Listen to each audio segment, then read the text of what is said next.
ரீசெண்டாக ஓடிடியில் தமிழ் டப்பில் ஒரு சயின்ஸ் ஃபிக்ஷன் படம் பார்க்கணும்னு நினச்சிங்கன்னா இந்த படத்தை நீங்கள் தாராளமாக பார்க்கலாம். இந்த படத்தோட பேர் வந்து அக்லீஸ். இது வந்து ஒரு நாவலை பேஸ் பண்ணி தான் எடுத்திருக்காங்க. ஒரு ஃபியூச்சரில் நடக்கக்கூடிய ஒரு ஸ்டோரி தான். எர்த்தில் பாதி மக்கள் அழிஞ்சதுக்கு அப்புறம் மீதி இருக்கிற மக்கள் வந்து ஒரு சமநிலைக்கு கொண்டு வரணும், அவங்கள அழகாக மாற்றி கண்ட்ரோலில் வச்சுக்கணும் அப்படிங்கிற ஒரு குரூப் ஆஃப் பீப்புள் வந்து இருக்காங்க.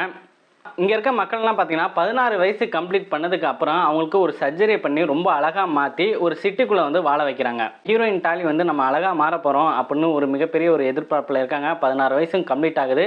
ஸோ சர்ஜரி பண்ண போகிற நேரத்தில் அவங்களுக்கு ஒரு வேலையை கொடுத்து இதை நீ முடிக்கணும், இல்லைனா நான் அவங்கள அழகாக மாற்ற மாட்டேன் அப்படின்னு அவங்களுக்கு ஒரு வேலையை கொடுக்குறாங்க.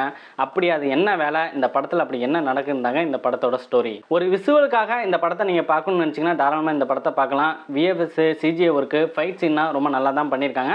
ஆனால் படம் வந்து ஒரு சில இடத்துல வந்து போர் அடிக்குது. ஃபேமிலியோட பார்க்கலாமா கேட்டிங்கன்னா கண்டிப்பாக தாராளமாக ஃபேமிலியோட பார்க்கலாம். ஆனால் ஒரு இடத்துல வந்து கிஸ்ஸிங் சீன் வந்து இருக்குது. என் செல்லக்குட்டி ஜாய் கிங் தான் இந்த படத்தில் ஹீரோயின் கேரக்டர் வந்து பண்ணியிருக்காங்க. அவங்களுக்கு கொடுக்கப்பட்ட அந்த ரோல் வந்து ரொம்ப அற்புதமாக பண்ணியிருக்காங்க, சூப்பராக நடிச்சிருக்காங்க. இந்த படம் வந்து நீங்கள் பார்க்கலாம். ஆனால் இந்த கான்செப்ட் பார்த்தீங்கன்னா நிறைய ஹாலிவுட் படத்தில் வந்து இருக்குது. விசுவலுக்காக இந்த படத்தை நீங்கள் பார்க்கலாம். சிஜி ஒர்க்கு ரொம்ப அருமையாக பண்ணியிருக்காங்க. நெட்ஃப்ளிக்ஸில் வந்து இந்த படம் இப்போ ஸ்ட்ரீம் ஆகிட்டு இருக்கு. படத்தோட ட்ரெய்லரை பார்த்துட்டு உங்களுக்கு பார்க்கணும்னு தோணுச்சுன்னா போய் பாருங்கள்.